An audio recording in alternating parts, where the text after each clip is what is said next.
नवीन को मंच को जीवा उत्तरीय पकाइबा पड़िला महंगा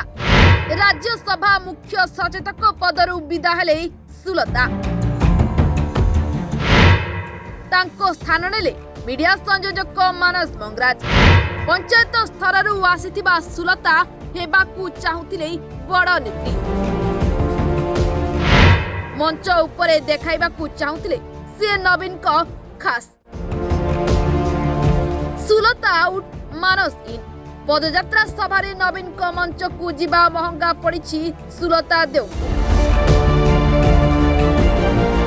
थर्ड फ्लोर रे बहे ट्यूशन हेबार किछि घंटा परे सुलता को तांको औकात देखाई देइछि दल पंचायत स्तर आसी बीजेडी जने प्रमुख नेत्री बोली जो देखाई हेउथिले तार परिणाम भोगिछंती सुलता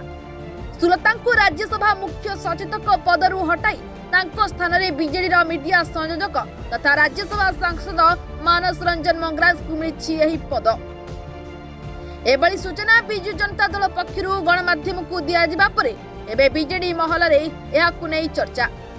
सुलतांको राजनैतिक भविष्य कौन हेबो ताकु नै जाजपुर जिला समेत ओडिशा और दिल्ली बीजेडी महल रे आलोचना भुवनेश्वर ठारे बीजेडी जनसंपर्क यात्रा रे मंच रे मुख्यमंत्री नवीन पटनायक बसिथिबा बेले एही समय रे बीजेडी नेत्री श्रीमयी मिश्र नवीन को बीजेडी ब्याज और सुलता देव बीजेडी पताका पिंधाइथिले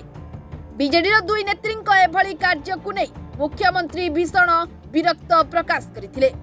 शेषरे निजे मुख्यमंत्री नवीन पटनायक तांको बेकरू बीजेडी पताका काढी देथिले जहाँ सोशल मीडिया रे भाइराल हेबा सहित जोरदार ट्रोल होइथिला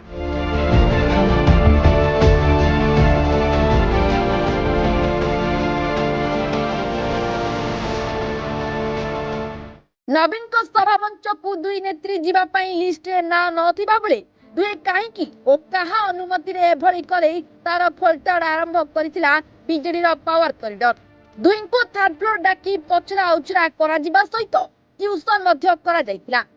ट्यूशन हेबार किछि घंटा पर सुलता को राज्यसभा मुख्य सचेतक पदवीरु हटाई दिया जाइछि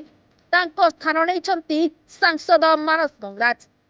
मानस को एभली दायित्व दल देबा परे सुलता निज social media account X ray अभिनंदन जणाइबा सहित मुख्यमंत्री को कृतज्ञता जणाइछंती